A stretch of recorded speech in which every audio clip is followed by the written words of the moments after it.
guys know who the GOAT is, don't you? Who? I'm the GOAT. I'm the goat. I'm the goat. Hey, stop eating stuff, Bob. Bad. Hey guys, I'm Mike, I'm Bob. and this is the Board Game Rundown. If you are watching this, happy Thanksgiving. That was yesterday, and I hope you enjoyed a lot of time off with your family and friends. And if you are watching this today, it is Black Friday, which is the perfect time to go over our top 20 stocking stuffers. That's right. Each of us are going to come up with 10 games that you can stuff in a stocking. There we You go. can stock it in a stuffer into or stuff in stuffing. a stocking. You know, we don't judge. No, we don't. Either Yeah. one is adequate.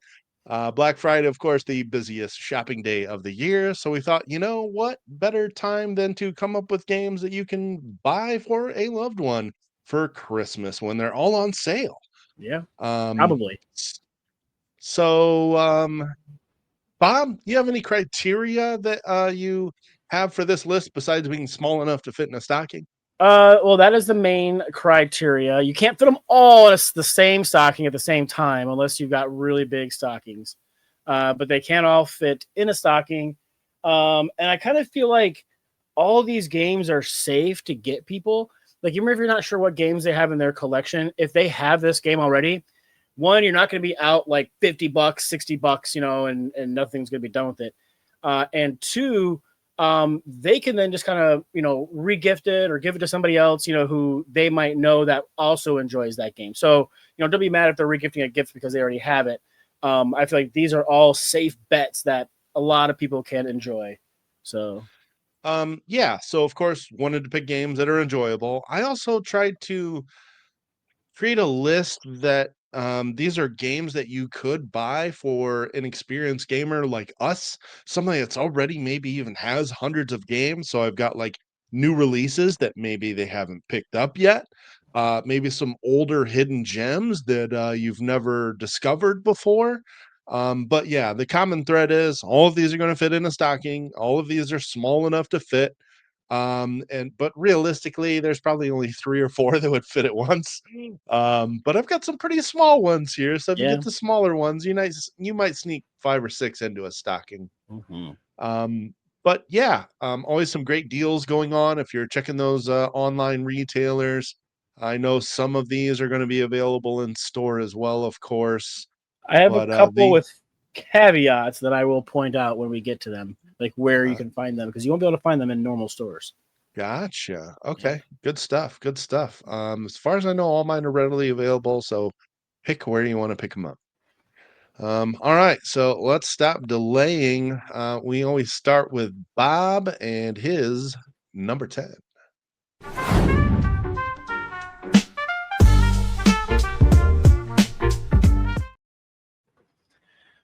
So speaking of games that might be a little difficult to find, the last I knew, and I probably should have done a little bit more research to see if it's more available somewhere else, but you had to get this game on Game Crafters. If you know somebody who enjoys World War II types of games, there's a really unique deck builder put out called 8th Air Force Commander. So you're playing, it's like there's a solo mode, but it's basically you play like 1v1. One person is playing like the Allies, and you've got the Air Force, and you're trying to conduct these like bombing raids on these different targets at different ranges. And the Axis player is kind of like almost shell gaming, like where some of your targets are going to be and where you're going to put your different defense cards and whatnot. And so there's kind of like and there's a small paper, rock, scissors aspect in there where certain planes are good against certain defenses, but then other defenses are good against other planes and whatnot. And there's some dogfighting aspects. But it's by Stratamax Games. And I did a little bit of coverage for this one. So if you look on our channel, you can see a little bit more about this, see if it's up your alley or up somebody's alley you might know, like I said, who enjoys like World War II history, because he tried to be, you know, pretty true to, you know, like, oh, these planes were super fast, so they have a high speed, and these planes were more of like the flying tanks, and so you're, you know, heavier armor and heavier guns and whatnot, but they can't quite fly quite as far. But it was super interesting, and it was a lot of fun to play and learn. 1 to 2 players plays about 15, 20 minutes or so. Those of you that watch all of our videos know I like to have visual aids for all of our picks. It took me a minute to find this one. I had to go to the Game Crafter website. As far as I can tell, I was unable to find a Board Game Geek entry for this game, which seems crazy. Yeah. I could not find this on there. Well, But look at that. I said you wouldn't be out $50. This one here is $50 apparently. I've never actually bought anything off Game Crafters. The few games I do have off of there, I was lucky enough to have gifted to me. I wasn't sure how much it would be, but it's super interesting. And oh look there, that's the playmat. Hey, look at that guy. Yeah, not sure if you guys were aware, but we've done coverage of this game. Bob has done coverage, not him. Yep. The designer taught me the game, and then I taught him during the video. It was funny because he started to explain things wrong, and I was like, I thought this is like, oh, yep, you're right. Thanks for catching me. It's pretty funny. Max, super nice guy. But yeah, it was interesting. Like I said, if you're into World War II or you know somebody who really likes World War II stuff, they'd probably dig this game quite a bit. Yeah, this one did look fun. I remember watching that video and thinking it seemed interesting. So, okay. So another game that we have done coverage of, a really fun 2-player game from a company that specializes in small box games. And I'm talking about Confusing Lands from Envy Born Games. This is a fun little 2-player card drafting game. You're just going to draw 2 cards. You're going to pick one of those cards, and you're going to lay it into your tableau. The other card goes to the other player, and they lay that into their tableau.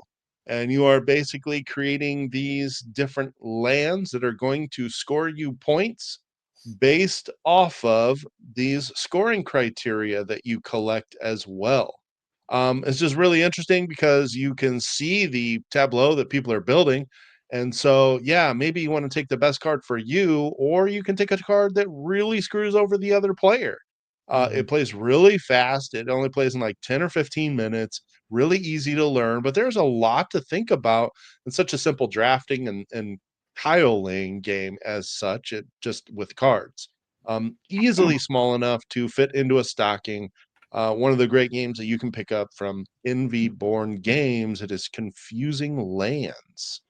We did a review of this one a while ago, and I really enjoyed it. And I'll talk a little bit more about the criteria again, is that this one is kind of a hidden gem. I think this is a game that a lot of people probably slept on, maybe don't realize how good this one is. So how much strategy in that little box?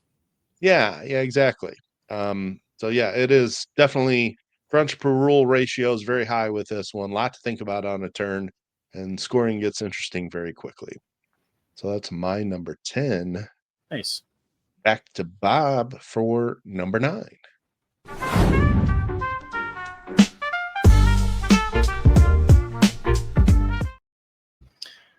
So I've owned my number 9 for a while, and I actually picked up a copy of this for a friend at the most recent Gen Con, and it had a boost edition, which we actually ended up playing, which was super cool.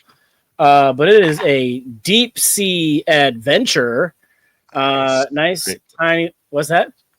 Great pick. Yeah. So it's kind of like a push your luck. We're all in this submarine. There's all these tiles going all the way down, and you have what basically is D3s, a couple of D3s. It's D6 with just 2 1s, 2 2s, 2 3s, and you're going to roll those dice, and you're going to be moving down those tiles. When you stop, you can choose to pick that up, or you cannot pick it up, and you keep going down as far as you want. Once you start picking them up, every turn on your turn, you're going to start depleting the oxygen, and everybody is working off the same communal amount of oxygen. And you have to get down, pick items up, and get all the way back up to the sub in order to score those points. If you don't, you're going to drop what you have, and then you're going to play another round. You're actually going to play 3 rounds total, and whoever gets out with the most points worth of artifacts is going to win. But yeah, you're just kind of like trying to get people to push their luck, trying to talk people into not picking up treasures so they're not sucking up all the air in the room. But it's there's a playmat. Interesting. I've never seen the playmat, but no, this is from Oink Games, and you can find them all over the place. The basic version's fine, but the boost one also had a really interesting different set of dice. I think you get a third die that you get to use. I don't recall the exact differences with the newest edition, but I do recall enjoying it and thinking like, oh, cool, this is a good addition to a game I already enjoy. So whether you get the base, Deep Sea Adventure version or the one with the boost in it, either one is fine. Either one fits very easily into a stocking, and it's just fun, push your luck type of adventure. So I really enjoy this game, but I wanted to guarantee that we would give you 20 different games. This was on my list, so I will be replacing this one and putting something different on my list. Absolutely love Deep Sea Adventure. Great call there. thank you. Not one I thought we would have crossed over on. Yeah, I'm a big fan of that one, and those Oink games are always in small boxes. So They are. I'm just gonna throw up one of these because it would have been. there you go. Okay. So my number 9 here is a travel version of another game, and the travel version is the only version that would fit into a stocking. I'm talking about CDSK Travel. So this is actually a trivia game that's actually fun. Uh, because most people are aware of Trivial Pursuit, and it can just really drag at the end, and you're drawing all these categories and you may not know the answer, and you can just be stuck in that endless loop, and people are catching you while that last person's trying to get across the finish line with their last piece of the pie. This solves that. You are going to have somebody draw a category. Once they read you to the category, you pick your confidence level between 1 and 10.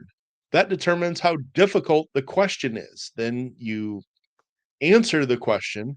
If you are correct, that is how many spots you move forward on the track.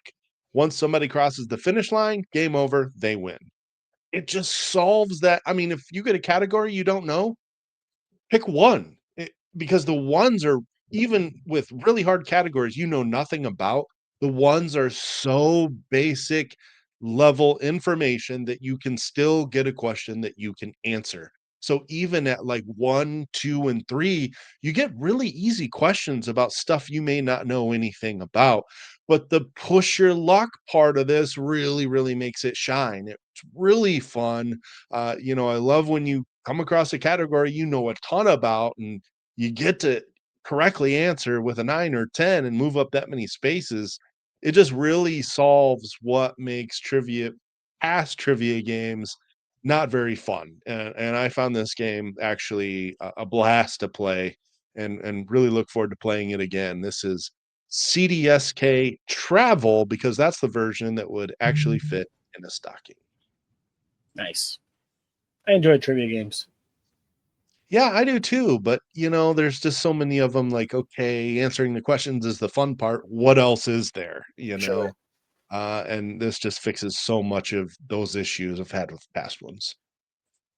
All right, that's our 9. Let's do our number 8s.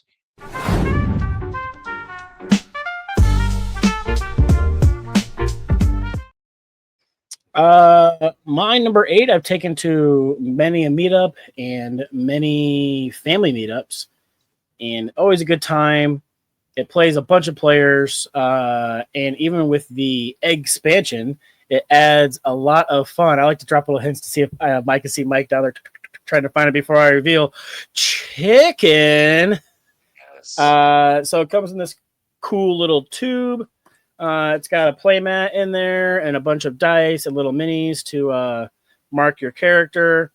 And you're going to be rolling dice, trying to roll those chicken faces. The eggs are going to add more dice to the pool, but if you roll 3 foxes, you bust. You'll save some dice aside, keep rolling more dice, and then if you don't bust, you're going to pass that pool of dice to the next person. Now, if they want, they can chicken out and go back to the same base dice and start with rolling those, or they could, risk it for the biscuit and roll all the dice that you gave them and keep going from there to try to give them more, but that increases the likelihood of them busting. So, I really enjoyed chicken. There's like a lot of game inside this little container here, but more push your luck types of fun. It seems like I got a few of those push your luck types. Well, that might be the only. Oh no, there's another one coming up. But yeah, it enjoyed chicken quite a bit, and they probably don't have it. This is a game that I think a lot of people don't know about. So Yeah, it's pretty safe bet that the person you're buying gifts for doesn't have it. that is true. Yeah, that's a good one there. Yeah, that's a fun light game you can play with anybody. And Mhm. absolutely, if you don't Super have low it, it's rules overhead. Roll the dice. yeah, Here's some more dice. Roll them. Stay or and go. it's cheap and fits in a stocking, so you can't go wrong if somebody doesn't have that game. Yep. All right, so here's one I used to talk about all the time, and I actually saw it in a store today. Thought, oh man, you know what? I'm just going to go ahead and throw this on the list, and I'm talking about a game called Bag of Chips. This is such a wild game. So basically, what's going to happen is you're going to be dealt these scoring cards. And then we are going to pull out of this bag of chips. And it literally is a bag of chips, if I can find an English version, because it's like a crinkly bag that makes a whole bunch of noise when you're pulling crap out of it. And you are legitimately pulling chips out of that bag. So you're going to pull a certain number of chips, slap them down on this first card here. Then you're going to make a decision. Which of these scoring cards am I getting rid of? Which chip? That's right. Which of these scoring cards am I getting rid of? And then you're going to get rid of a card, and then we're going to pull out more chips. And then you're going to decide which one of these scoring cards am I going to get rid of? And you're going to keep making these decisions. By the time you've gotten to this third card here, you have to decide there are two cards you're going to keep that you score, and then one card you keep that scores against you. So you actually want to keep a card that has a really low score number on it because you always have one card that counts against your score. And so you'll be trying to do things like, okay, will there be more green chips than orange chips? And if so, you score 45 points off of that. How many green chips will actually be out? You get 8 points per. So I see 1, 2, 3. There's 24 points, but it's not always that easy. And you see over here the rarity of these chips. Some of them, there's only 3 of them in the entire game. So you're looking at the rarity. You got an idea of the chances of these chips coming out. And it's just such a clever game with how one card scores against you and the odds of pulling these chips. And sometimes you get one of those where like the last chip drawn is the one that allows you to score. Like if there's 2 yellows and 2 greens, and then finally on that last turn, the green you need comes out, you kind of get some lucky celebratory moments. And I love games like that. Bag of Chips is a ton of fun. One I actually haven't played in a while. Super cheap, easily fits in a stocking. So I remember you kept trying to get us to play that game, but aren't the icons all the same on there, and like the green and reds are hard to tell apart? ooh. No, I thought the icons were different, so I Yeah. don't think you'd have color issues with this. I'm trying to find a photo of those icons that's a little easier to see. I guess the only one I can find is that last photo. I thought these icons were different. See if I like zoom in on this here. So we're really getting close here. But yeah, Yeah, they okay. Onion, like sour cream and onion, or yeah, exactly. Yeah. okay, Here's okay. some of the others Oh, here. cool. Yeah, so there's different It was shapes hard on to tell these. from far away. They looked kind of There's similar. like buffalo, there's barbecue. I think that's vinegar, salt and vinegar. So they Salt and do a vinegar. good job of using the icons to Yep. separate the colors Barbecue. and you not Good. relying on colors only. So Good. but it's a really clever game. I enjoy it. I haven't played it in a while. And again, I think it's one that's kind of slept on. So even somebody that has hundreds of games may not have played this game. And I think it's different enough from what's out there that people will enjoy it. Sweet. All right. We are moving on to our number 7.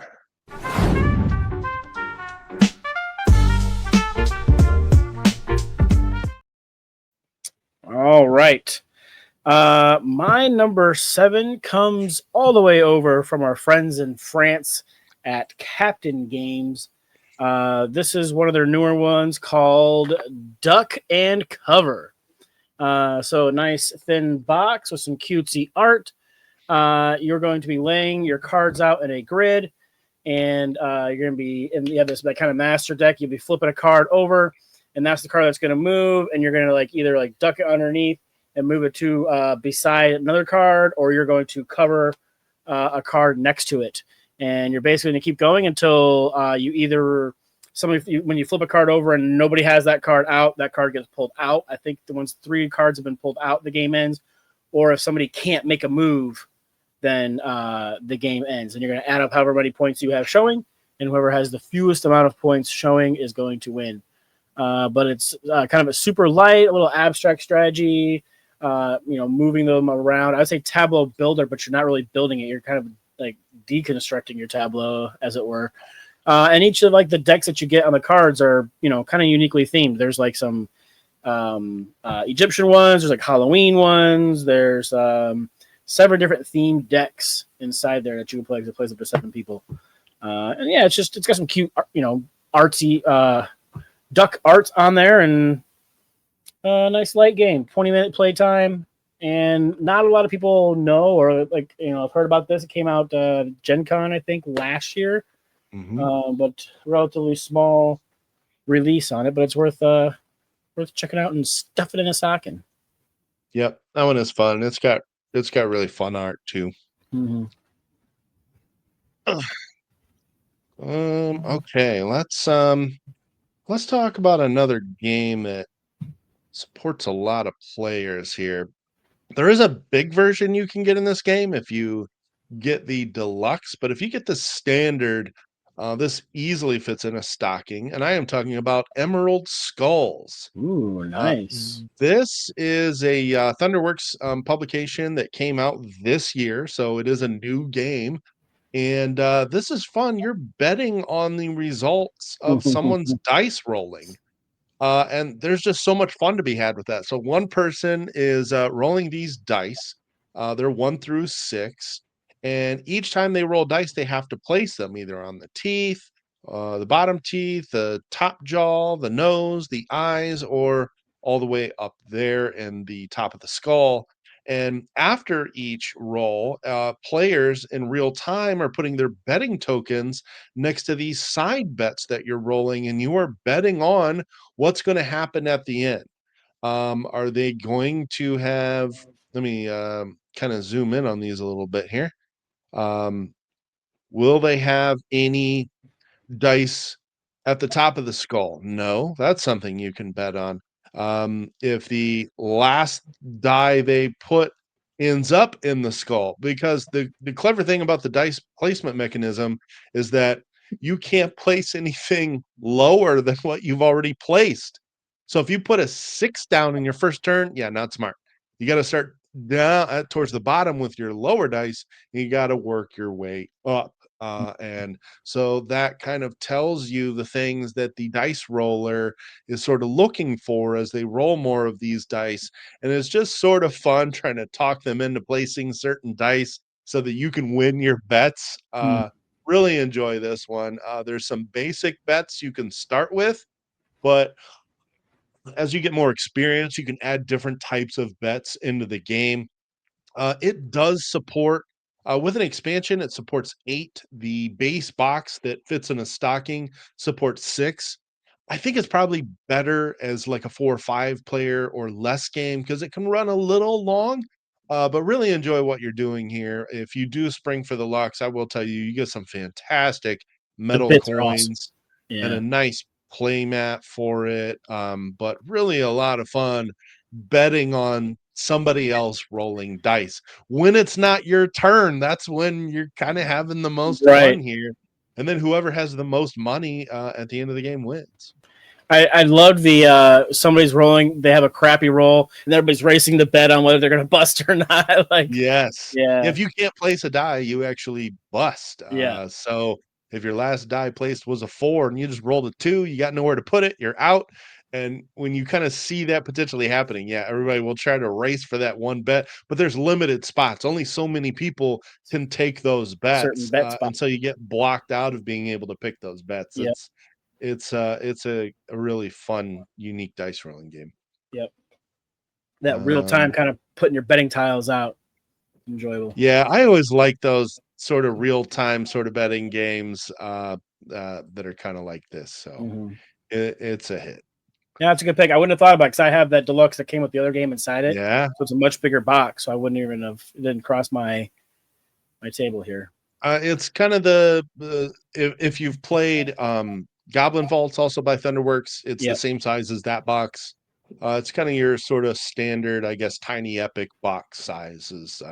And anything like that is definitely stocking stuffer size. So, for sure.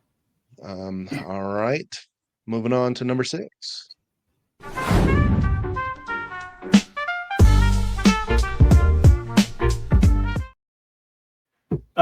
So growing up, we used to play a great game with cards called Bullshit. Uh, they made that into a fun game called Cockroach Poker.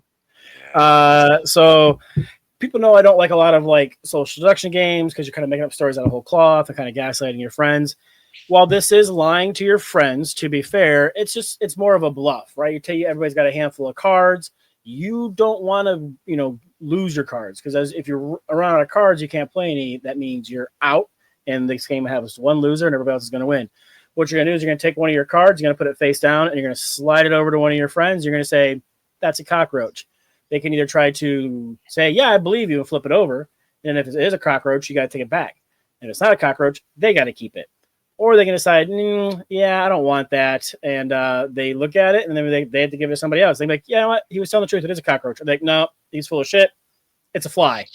And you kind of keep going around with all your cards until either somebody gets 4 of a certain bug or somebody can't play because they've, played all their cards out. And that's it. It's super quick. It plays down to 8 or 10 years old or something like that. It plays fast in about 20 minutes. It's a nice small box. There's a lot of versions. Yeah, there's Tim's kid Clark. He thought this game's a hoot. He had a good time playing. There's me giving Tim cards back because he kept trying to fool me, and I just know Tim, so I'm like, nope, here you go.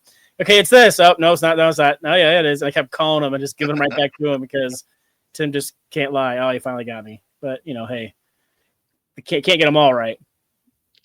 But no, that was a good time though, and they've got Cheating Moth, they've got Cockroach Poker, they've got 3 or 4 games of this variance that they're all a good time and worth picking up. So yeah, that one's a lot of fun. I've been getting that one to the table a bit here lately, and people really enjoy it. nice. All right. So, it wasn't really a question of if an all play game would make my list. It was which one, maybe even how many, because those little square boxes they have so many great games that pack a punch into that tiny little box. And I'm actually going to talk about one that came out this year that I have not bought, but I got the game it's based off of. I'm talking about Ruins. Ruins is a newer John D. Clare game. And if you haven't played his card crafting games, what are you doing? This is based off of Custom Heroes, which I have played.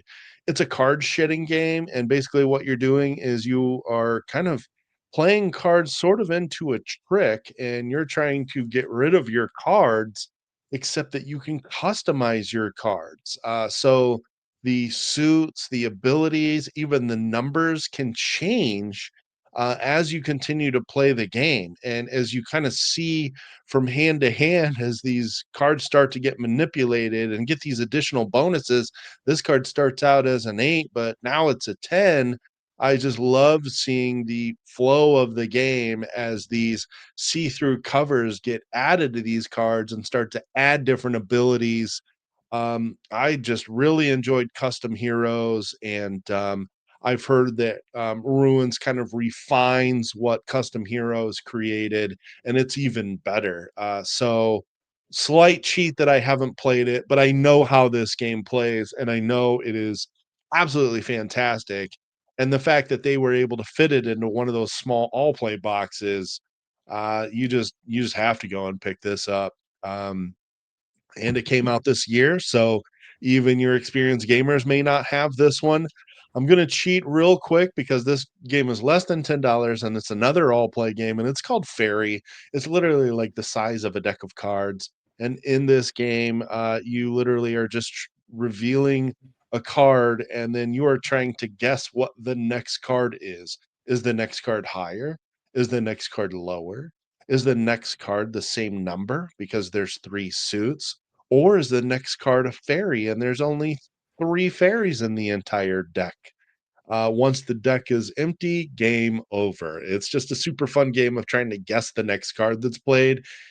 It's awesome, and it plays in less than 10 minutes. So kind of a cheat, but I mean, 2 all play games that would easily fit in a stocking.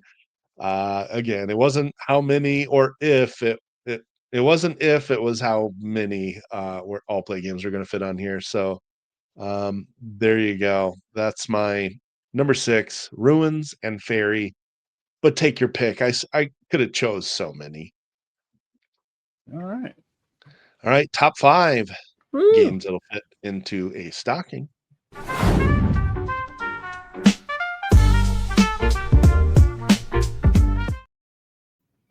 So for number 5, this is one, Mike, that I was worried we would have crossover, but you say you've got a lot to choose from. But Splendor Duel is a fantastic game. I love the OG Splendor, but it is much too big to fit in a stocking unless you just take all the bits and cards out and dump them in there, in which case it would totally fit.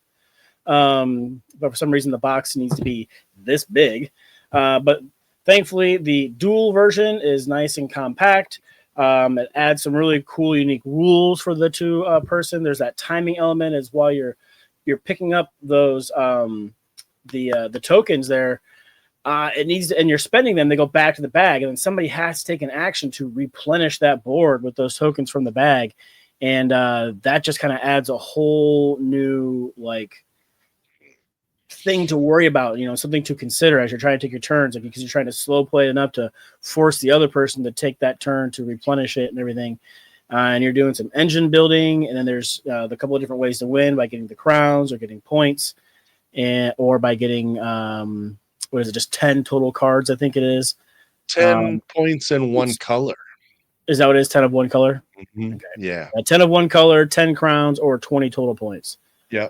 So there's 3 ways to win, and it's super enjoyable. Like I said, if you play the original Splendor, then you'll probably love Duel. And if you haven't, you should try it. There's an app for it that's really good, and it really kind of explains how to play. Once you got those ropes down, jumping into Duel is super easy, and you'll like what you're doing. So, yeah, it's awesome. It takes a good game and it makes it great, in my opinion. Yeah. It's one of my all-time favorite 2-player games. Easily could have made my list, but it's very popular. So again, I'm trying to pick sort of hidden gems, new releases, and a lot of people know about this one. But if you don't have this, just go buy it. It's awesome. Yeah. No brainer there. All right, so I got an older game here, and if you've never checked this one out, now is the time. I am talking about Jaipur. Okay. This is another 2-player only game, and I do know some gamers that never did try this game. Bob, did you ever play Jaipur? Do you know the story behind that? Is that why you asked me this? No, I really don't. I don't remember. My ex-wife bought it for me because she's like, "Oh, I asked for a good 2-player game so we could play it together." I was like, "Sweet." She bought it for me and literally would never play it with me, and so there it sits on the shelf, unplayed, and I am full of scorn for this game. So I don't talk about Jaipur, so I'll let you. Yeah, nothing against the game. I've literally, like I said, I literally never played it. It's just. Oh wow. Yeah, so they recently reprinted this with new art, and it is just a great set collecting 2-player hand management game. You're going to start with a hand of 5 cards, and you've got a tableau of 5. You can draw 1 card and add it to your hand. Your hand limit is 7. Or you can take all of the camels, and camels always stay face up. Or you can take multiple colored cards and replace them with that many cards from your hand. So if I took both of these cards, I'd be able to swap them with 2 cards from my hand. But you're trying to create sets, and once you have sets, you sell these cards to the market for points. Now, you know some of the points that you're getting, but not all. Let's say, for example, um, I'm trying to figure out, okay, that looks like 2 green cards. All right. You saw these 2 green cards, and these chips are in descending order. The top of the stack always has the highest number. So the highest green, I think, is 5 points. So you would take the top 2. So it'd be a 5 and then a 4. Well, then if you're the next person to sell green, you're only going to get 3 and 2 points for it. What you want to do is try to save up for sets of 3, 4, and 5 because you get these bonus chips. You get these if you sell a set of 3, these for a set of 4, these for a set of 5. No, these are shuffled and you don't know how many points you get for those. Um, in this stack, it can be 1, 2, or 3. This stack can be 4, 5, or 6, but this stack could be 7, 8, 9, or 10. So you want to try to save up for the bigger sets to sell. Plus the way these points are divvied up is different. Like the greens, the greens and the browns are much lower. I think the browns only go up to a high of 5. The reds are all 7s, 6s, and 5s, and there's nothing under 5. The golds are all 5s and 6s, and the silvers are all 5s. Now, I might be slightly off on some of those denominations, but you got a general idea of how to play this game, and it just feels like your hand size is not big enough. Like, it's so simple to play this game. It goes really fast, and you even have time, you have control over when the game ends. As soon as 2 of these thick stacks are completely gone, the game ends. So maybe you think you've got the win and you can rush the end game, and then you play best of 3. So if you win the first round and lose the second, you're going to play a third. But if you win the first 2 rounds, game over. It's just really fun. It's tight. It's light. It's just a classic game. I absolutely love it. I let my parents borrow it a couple years ago, and I never got it back. So, You can have my so that's a copy. good sign. Yeah. Jaipur is a great game, and again, it originally came out in 2009. Some people got into gaming recently, maybe haven't tried it. I know some vets that still haven't played it. Jaipur is fantastic, easily fits in a stocking. Awesome game. All right, so I had to make sure I fully explained that one, especially since Bob hasn't checked that one out. So, all right, on we go to our number 4.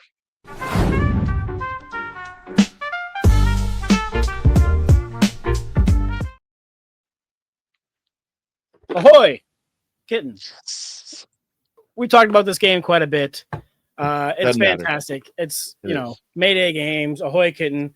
It's musical chairs with fish and cardboard. You're going to have these little circles of cardboard. There you go in the center of the table. One fewer than the number of players. And then you're going to start by putting 2 fish on each one.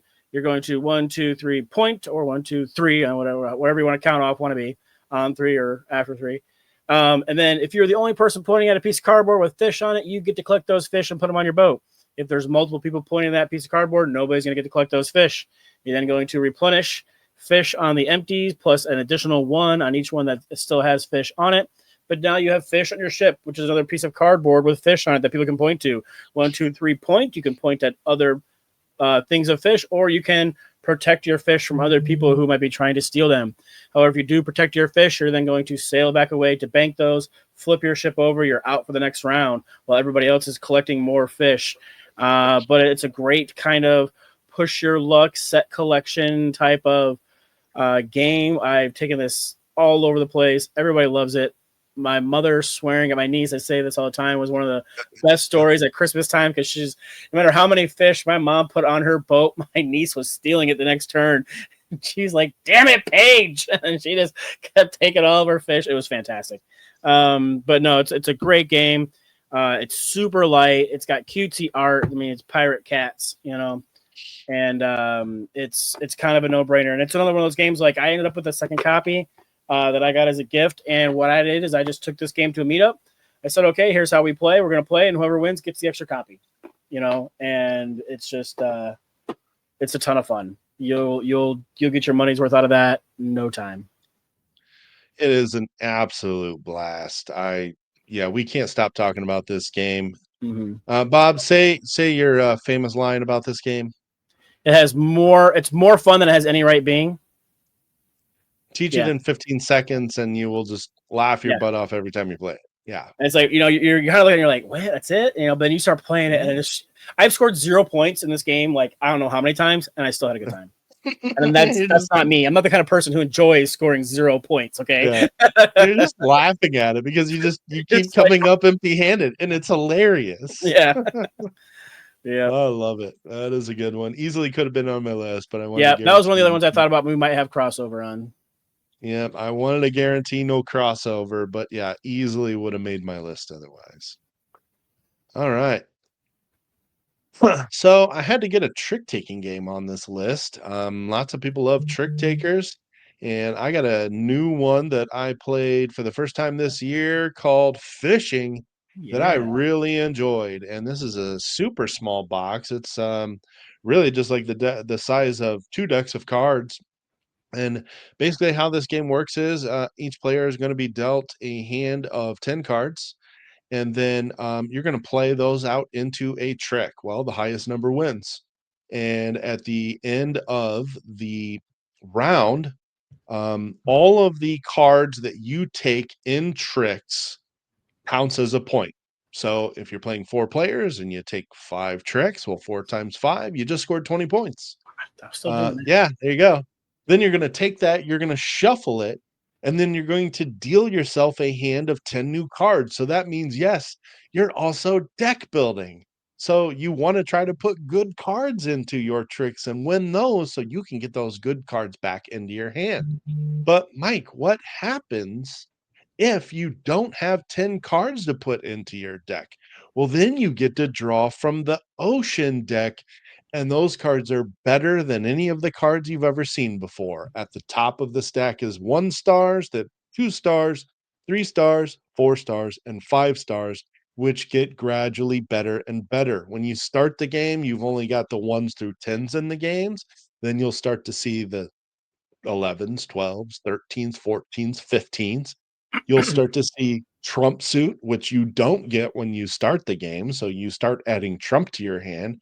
And you'll also get some of these cool buoy cards that have abilities like even if you lose the trick, you can steal one of the cards out of the trick, put it in your boat, counts as a point, and it gets added to your deck for future rounds.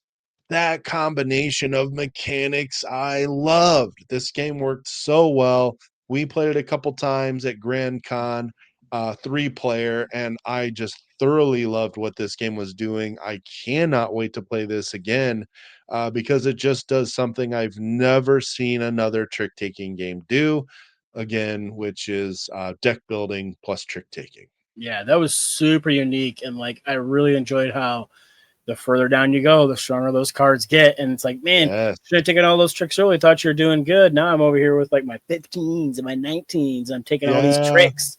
Yeah. Yeah. So, I mean, there's legitimately a strategy to losing tricks early and getting some of those good cards, but also you may want to lose tricks later too. So you get to draw from the bottom of that ocean deck where the cards get juicier and juicier. Oh man, yeah, Friedman Freese killed this one, published by Rio Grande. Highly recommend Fishing. This was a little harder to get for a while, so when I saw that it was available at Gen Con, I snatched it up, and I can't wait to play again. Nice. Yeah, that's a good one. All right, our top 3 stocking stuffers.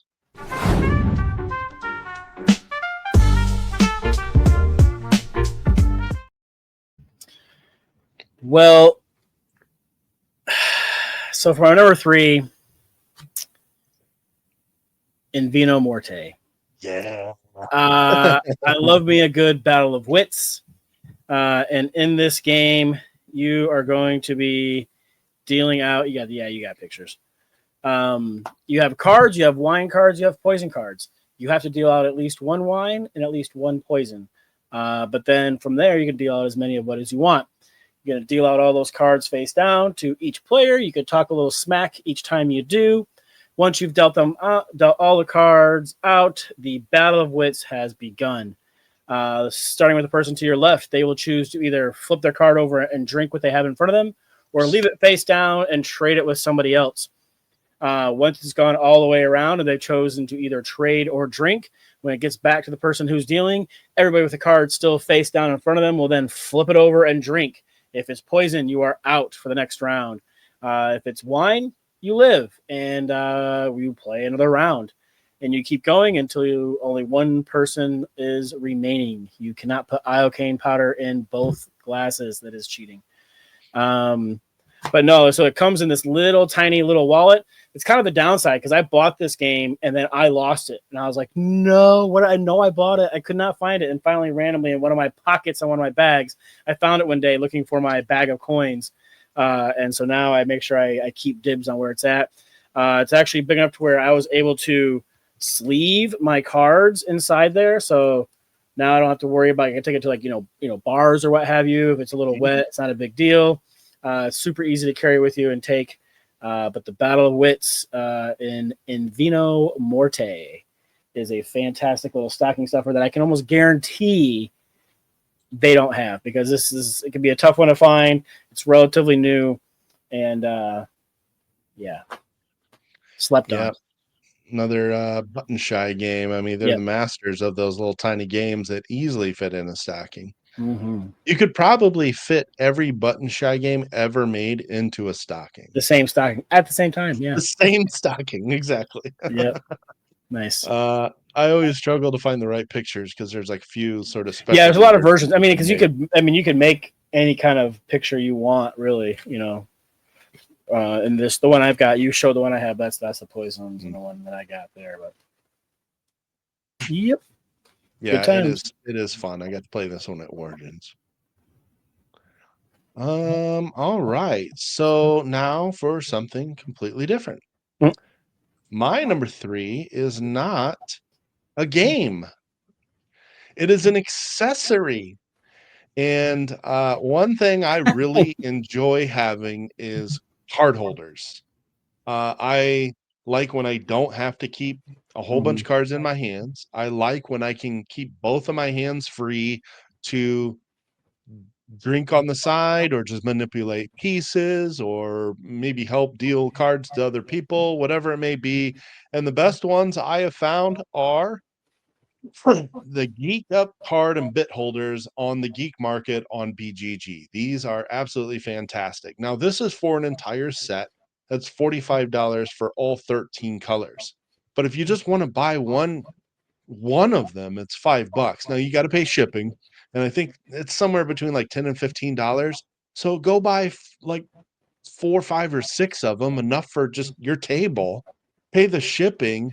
I mean, for even with shipping, these things are easily worth what you're paying, even with the shipping, because they hold bits, they hold cards. They're like a soft silicone-ish. Yeah, they're like a soft silicone, so they don't break. And I take them all over the place. Like I've taken them to conventions, I take them to other people's houses. And what you could do is buy like 4, 5, or 6 of these things, like tape them together, wrap that, and drop them easily into a stocking. There's a lot of card holders that are like $10, $15 a piece, and they're not as useful as these are. So if you're a type of person that has ever considered card holders, or if you like spaces for your bits on the table, these things are great. Even if you use them for like the bit holders, that there's just a lot of usage for these. They come in a ton of different colors. They're high quality. They're easily transportable. I love these things. So I can't confirm. Mike takes them all everywhere. So. I do. I like to keep my hands free and not always have one hand.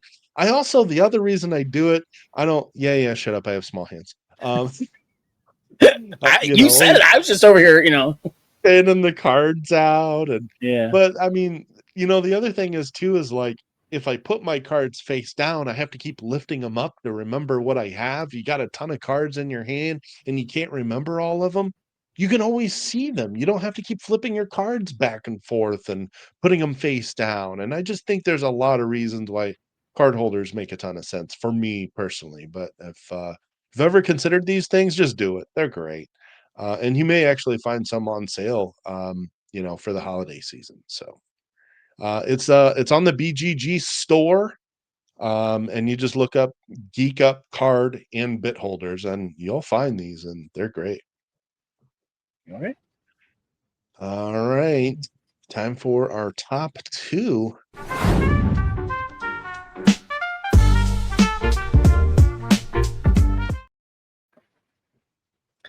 So this one is close to cheating. However, close. It's not cheating. So while we are releasing this on Black Friday, as of this Black Friday, you will not be able to buy this game. It is on the boat, but it should be here just before Christmas, according to the latest Kickstarter news, an update that I just got and read. But Goats and Goblins is a fantastic little pusher. Yes, it is. What's that? Yes, it is. Yeah. Plays up to 6 people. You got one person who's the cave leader, and they're going to decide how many cards deep they want to go to try to find loot and goblin or goats. So they'll say, I'm going to go in 6. Everybody else is going to vote whether they're in or out simultaneously. Once everybody's voted, you're going to start flipping cards off the top, and you're going to keep going until either you hit the 6-card limit that you call, whatever card limit you call out, or if you get a cave in that total value of 3 or more cave in.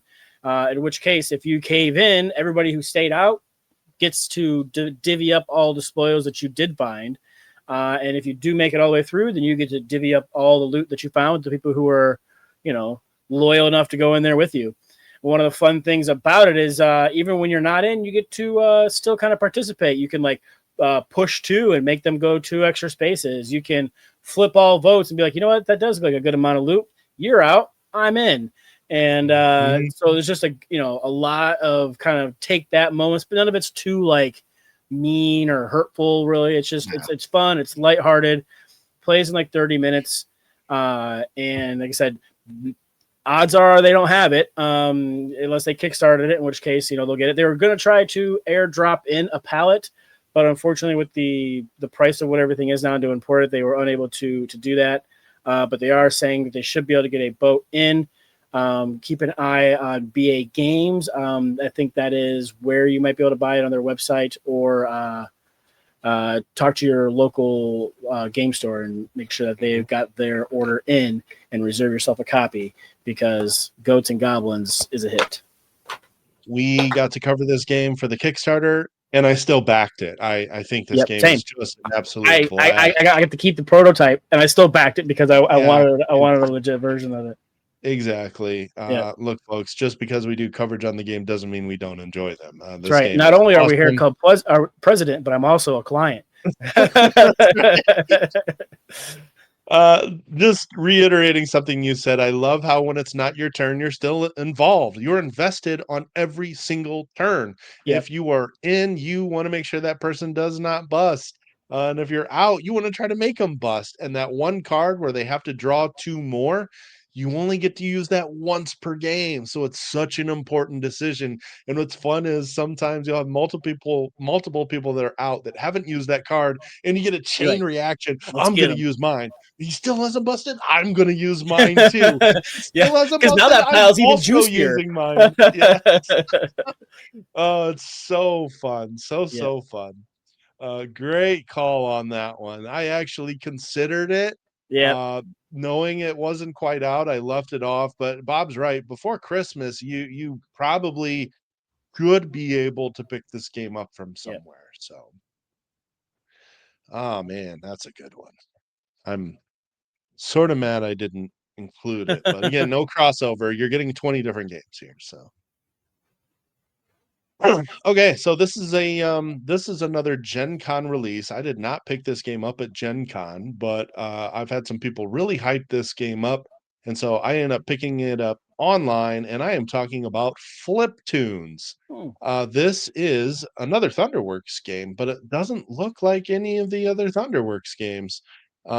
So how this game works, this is a deck building game, and what you're going to do is you are going to flip 6 cards over. I'm trying to actually get there you go. So that's close enough. You flip 6 cards over, and you got to reveal them top to bottom, left to right. Or I'm sorry, left to right, top to bottom. And these cards are going to give you a fame rating here. And some cards have abilities that are immediately resolved, but you're going to take that fame rating and you get to do two things. You can buy two cards from the market, or you can dismiss two cards out of your six you've laid out, or you can buy one card out of the market and dismiss one card out of your thing here. So you always have the ability to call Bob, which I know you love in deck building. But what you're trying to do is this is a race to 30. As soon as you get 30 fame, you have triggered. This is a fairly new game, so I'm not finding like the best picture of the market cards. There we go. So cards will get laid out in the market from left to right, from cheapest to most expensive. And you're just buying cards that have better and better abilities. Some of them stack on top of each other. So that allows you to reveal more than six cards. Sometimes you're revealing like 8 or 9 cards if you have a whole bunch of the same ones. Others allow you to automatically dismiss another card. So you're culling even more of those starter cards out of your deck. It just does some really clever things I haven't seen other deck builder games do. It's got some really fun cartoon style art. And what happens is as soon as somebody reveals 30, you've triggered the end of the game. All the rest of the players finish the round. You go one more turn, and whoever has the most fame points in that final turn wins the game. So even though you might think, oh, this guy's got a better deck than I do, and he's the one that triggered the 30. Well, what if he doesn't reveal his best cards in that final turn? That final turn score is the turn that determines the winner of the game. So you still have a chance. Hmm. And I just like so much about that. Little bit of luck, little bit of strategy, plays fast, super easy to learn. And I just don't know of other deck builders that are doing what this game does with your kind of there's some things where like you're adding up points based on cards that are adjacent. So where the cards lay out also matters too. It's just clever. I've been playing it on BGA and I really enjoy this. It's got a Hmm. great board game arena implementation. It's cheap, fits in a small box. Flip Tunes, my number 2. Interesting. Yeah, next time we get a chance to just sort of play whatever games that aren't review games, I'll definitely bring this one. I think you guys will like it quite a bit. No, really. All right, here we are finally to our number 1 stocking stuffers.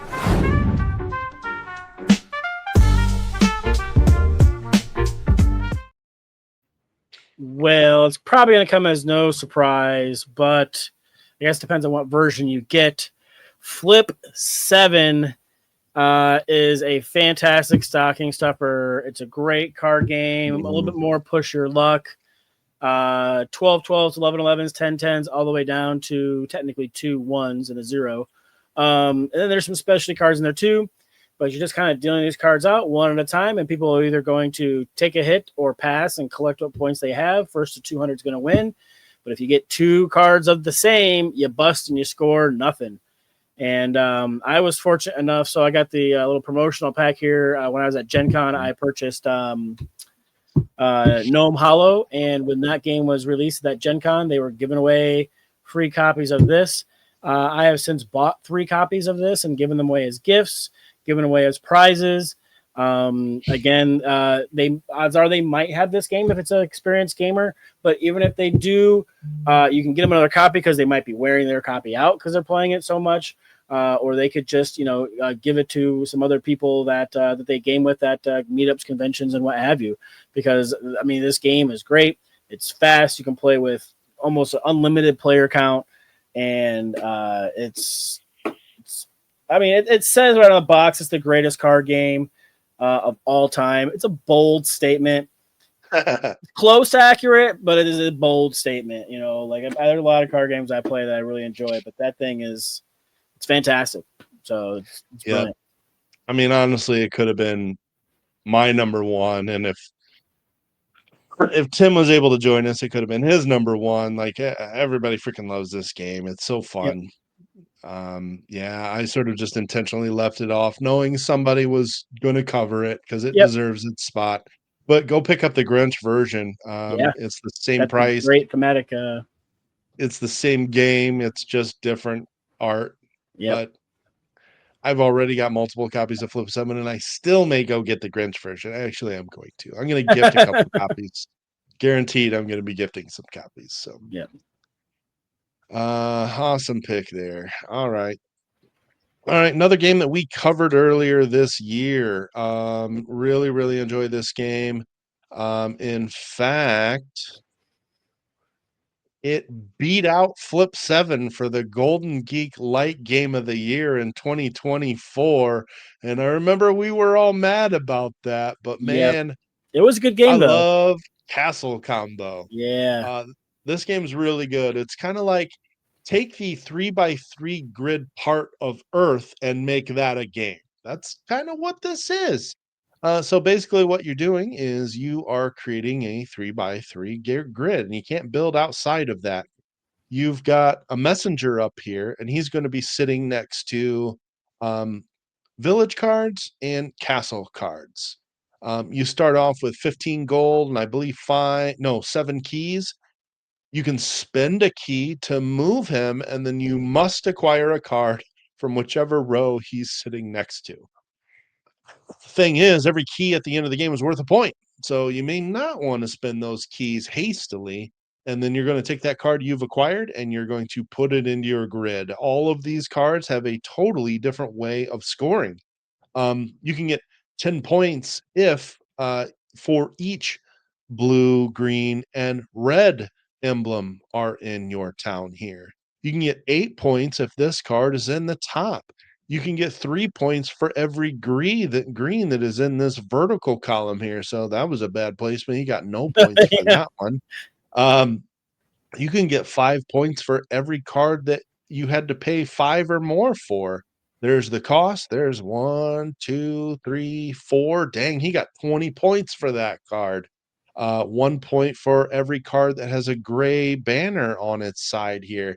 And all these cards have these great way of creating these synergies, and you're just trying to maximize your score in this 9x9 grid. It's just really good. 3x3, I've but yes. 3x3, yes. What did I say? 3x9? 9x9. 9x9, nice. That would be a A long mega game. version. Yeah. 81 cards. But you can play this game even 4 players in like less than 25, 30 minutes. It goes quick. It's I really fun. enjoyed this one. There's lots of strategy in it. And it also has a great board game arena version. I've been playing this and Fliptoons a lot on BGA lately. Those are my most played BGA games right now. I just have so much fun with this one. I found some cool keys I want to like put into my copy.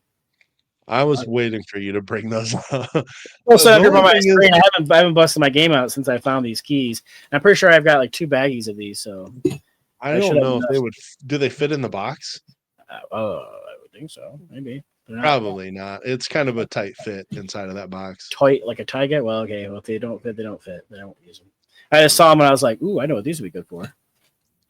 Yeah, exactly. Yeah, I like to find sort of random ways to Mm-hmm. to geek up my games. That's not like an official Yeah. thing made for the game. I appreciate that.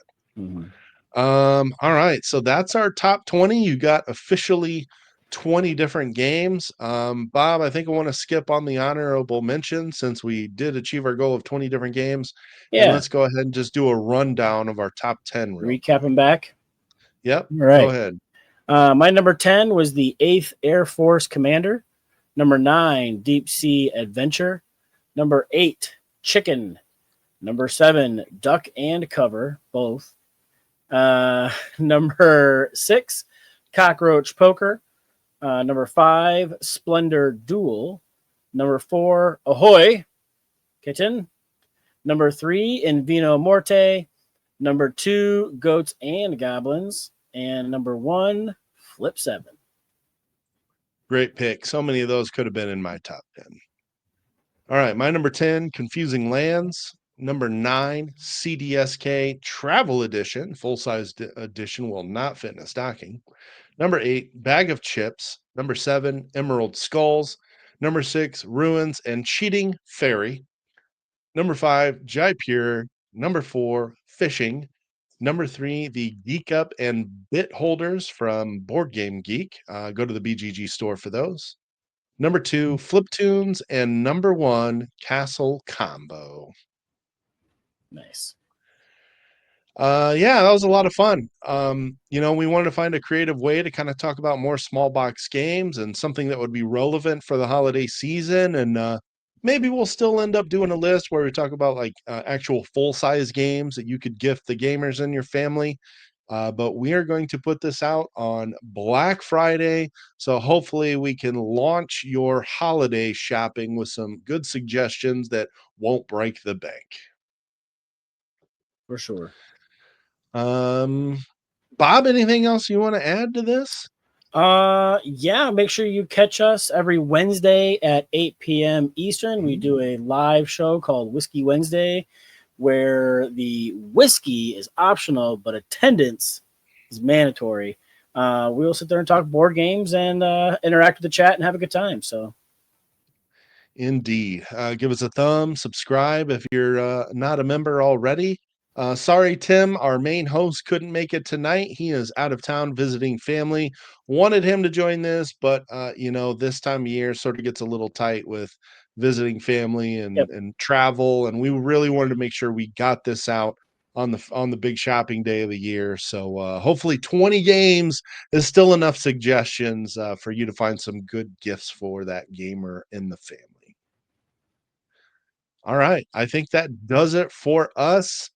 Happy Thanksgiving, everybody. Merry Christmas. And we will look forward to seeing you on our next video for the Board Game Rundown. I was Mike. Bob, We'll see you guys next time. do you like to party? I do like to party. I also like to party. I like to party. A 7.3. This is a great party. Repeating. We should party more often. Heating. I do like to party. Heating. Okay. I also like to party. I also like to party. I like to party. I like to party. We should party more often. Okay. This is a great party. Okay.